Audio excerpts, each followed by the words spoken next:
bien, salut Xavier. Eh ben, salut Guilain, bonjour à tous. Bon, une petite courge.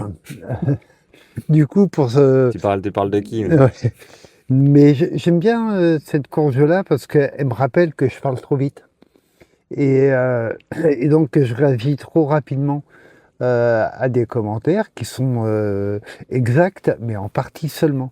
Donc, il y avait un commentaire qui signalait que les cucurbita pepo étaient en général assez fades. Ce sur quoi j'ai renchéri, sur oui, c'est vrai, etc. Après, on a parlé de la Jack B. Little, qui a un super goût de châtaigne, et qui est une cucurbita pepo. Et après, je pense que, en tout cas, c'est ma courge préférée, hein. Je me demande si c'est pas la meilleure, mais c'est quand même très prétentieux de parler comme ça. Mais de toutes les courges possibles du C'est monde. vraiment pour moi, c'est une des plus surprenantes. Parce qu'elle a un côté carrément frangipane, je trouve. J'adore cette courge. C'est une cucurbita pepo. C'est le patidou ou sweet dumpling.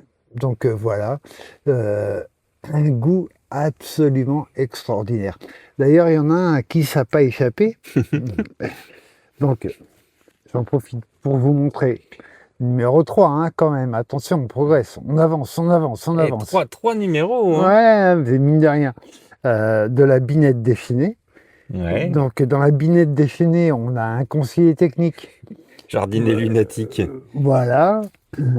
Oui, là, on a fait un petit gros plan sur les calendriers lunaires. Ouais. Voilà, en demandant, en cherchant d'où ça vient, et puis en demandant à quelques pros que vous connaissez d'ailleurs, à Kylian, à Nicolas, enfin des gens que vous avez déjà vus, ce qu'ils pensent.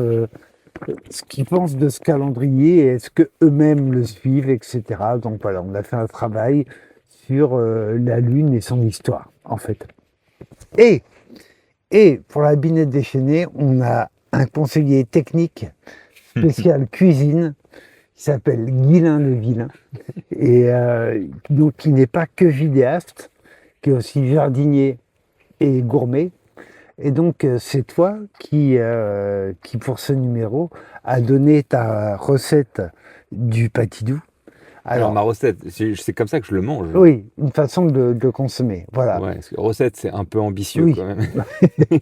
Oui, alors moi, je suis encore plus simple que toi, puisque moi, je le Tu mets le dans manges le cru four. comme ça, toi. Non, je le mets dans le four à 180 pendant une demi-heure et rôti.